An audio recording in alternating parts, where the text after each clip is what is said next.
এবার থেকে এই ভিডিওগুলোর নাম দিতে হবে নিশিকাব্য। ভাবছি যে আমাদের এই ভারতবর্ষের এমন একটি রাজ্য রয়েছে পার্টিকুলার, যে সেখানে দেখি যে একটা সরকার দিনের পর দিন ধরে অজস্র দুর্নীতির পরেও টিকে থাকে। তার বেসিক রিজন, যেটা কারণটা হলো যে কোনো রাজ্যের মানুষ যদি রাজনৈতিকভাবে সচেতন না হয়, তাহলে সেই রাজ্যে একটা দুর্নীতিগ্রস্ত সরকার কিন্তু দীর্ঘকাল থেকে যায়। আসলে ব্যাপারটা কি, এখানে মানুষের বলবো না, মানে এখানে সেই সরকারের মনস্তত্ত্বটা বুঝতে হবে যে সরকার কারা চালায়, গভর্নমেন্ট কারা চালায়। একটা নির্দিষ্ট রাজনৈতিক দল সেই সরকারটাকে চালায়। এবার এখন মানুষের মধ্যে লোভ একটা সব থেকে বড় প্রধান রিপু। এখন আমাদের ভারতবর্ষের যা আইনের যা গঠন, এটা আমি আগেও বলেছি যে আমাদের ভারতবর্ষের যে স্বাধীনতাটা, এটা হচ্ছে কেবলমাত্র একটা ক্ষমতার হস্তান্তর মাত্র। অ্যাকচুয়ালি ভারতবর্ষ প্রকৃত স্বাধীন দেশ বলে আমি ভারতবর্ষকে মনে করি না। ভারতবর্ষ হচ্ছে এমন একটি দেশ যেটা কিনা দুর্নীতিগ্রস্ত নেতাদের হাতে পরাধীন একটা দেশ, এছাড়া আর কিচ্ছু না। ওটা সে আমার দিকে যে কেউ বলুক, আমাকে গুলি করে মেরে দিক, তাতেও আমার কোনো যায় আসে না। কিন্তু যেটা সত্যি সেটা, যে ভারতবর্ষ আমার পৃথিবী থেকে নতুনভাবে কিছু পাওয়ারও নেই, কিছু দেওয়ারও নেই। সেই জন্য আমি যেটা মনে করি সেটা ঠিক কথা, যে ভারতবর্ষ হচ্ছে দুর্নীতিগ্রস্ত নেতাদের হাতে পরাধীন একটা দেশ। এটা হচ্ছে ধ্রুব সত্য কথা।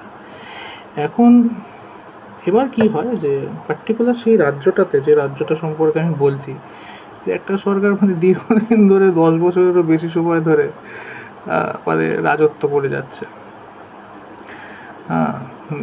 এবং মানুষ তাকে ভোট দিয়ে বারবার আসছে। মানে তাদের একের পর একটা দুর্নীতি আসছে, একের পর একটা দুর্নীতি সামনে আসছে, কিন্তু তারপরেও সেই সরকারটা দেখি ক্ষমতায় আসে।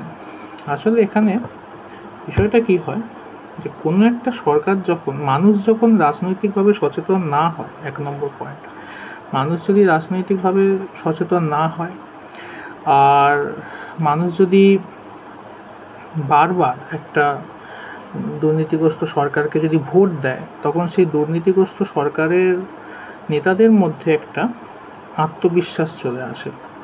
সেই আত্মবিশ্বাসটা কি, সেটা হলো যে তারা মনে করে যে আমি যতই দুর্নীতি করি না কেন, এরা আমাদের রাজনৈতিক দলটাকেই পুনরায় রাজ্য চালানোর একটা দায়িত্ব দিয়ে দেবে। মোট কথা, এরা আমাদেরকেই ভোট দেবে।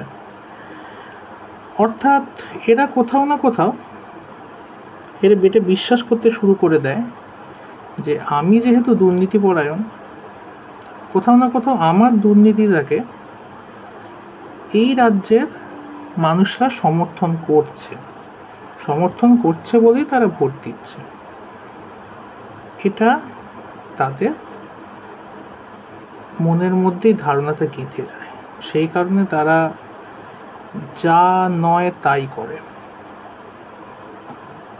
আসলে এটা যদি ভগবদ্গীতার দিকে যদি দেখা যায়, এরা অসুর আদতে। মানে কেউ যদি ভগবদ্গীতাকে যদি ডিটেলসে কেউ যদি পড়ে, তাহলে বিশেষ করে দৈবাসুর যোগ যে অধ্যায়টা রয়েছে ভগবানের, সেখানটা পড়লেই বোঝা যায় যে আদতে এরা অসুর। এরা কোনো দেবতা নয়, কিছুই নয়। মানে এরা দৈবিক গুণ সম্পন্ন মানুষ নয়। মানে ভগবান সেখানে বলেছে যে দৈবিক গুণগুলো কি কি, আসরিক গুণগুলো কি কি। এরা হচ্ছে আসরিক গুণ সম্পন্ন মানুষ। তার কারণ এরা গর্ব করে, দর্প করে, লোভ আছে এদের মনের মধ্যে, অন্যের সম্পদ এরা ছিনিয়ে নেয়, দুর্নীতির আশ্রয়দাতা, দুর্নীতিকে প্রশ্রয় দেয়। কাজেই এরা অসুর। ব্যাস, আজকের ভিডিও এতটাই থাক।